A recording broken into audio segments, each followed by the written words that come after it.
C'est une simulation de prise en charge aux soins intensifs des cas graves du Covid-19.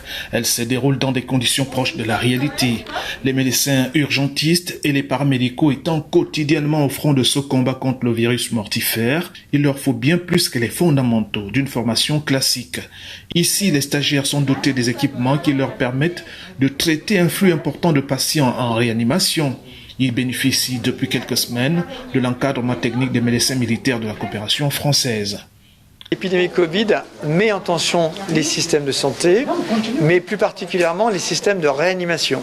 C'est-à-dire qu'on l'a bien vu dans tous les pays, il a fallu doubler ou tripler la capacité.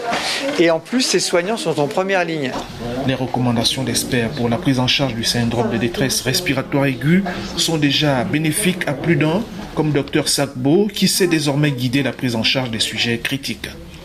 Là, ce matin, j'ai dirigé les travaux pratiques sur la mise en place d'une CPAP de Boussignac, qui est un dispositif de ventilation non invasif et qui va aider justement les patients Covid-19 qui ont du mal à respirer et qui ont besoin de plus d'oxygène que les masques simples. En l'état actuel de la situation sanitaire du Covid-19, l'administration de ce précieux établissement hospitalier est consciente que la pandémie présente des caractéristiques particulières qui nécessitent une approche spécifique.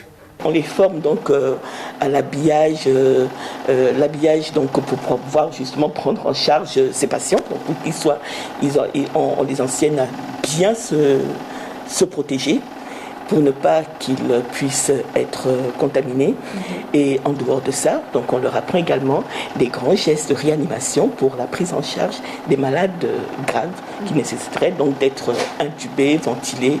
Fruit de la coopération entre la France et le Gabon, l'école d'application des services de santé militaire est une école à vocation régionale. Elle forme les jeunes médecins militaires de 10 pays francophones à la médecine appliquée aux armées et les officiers d'administration pour en faire des managers généralistes.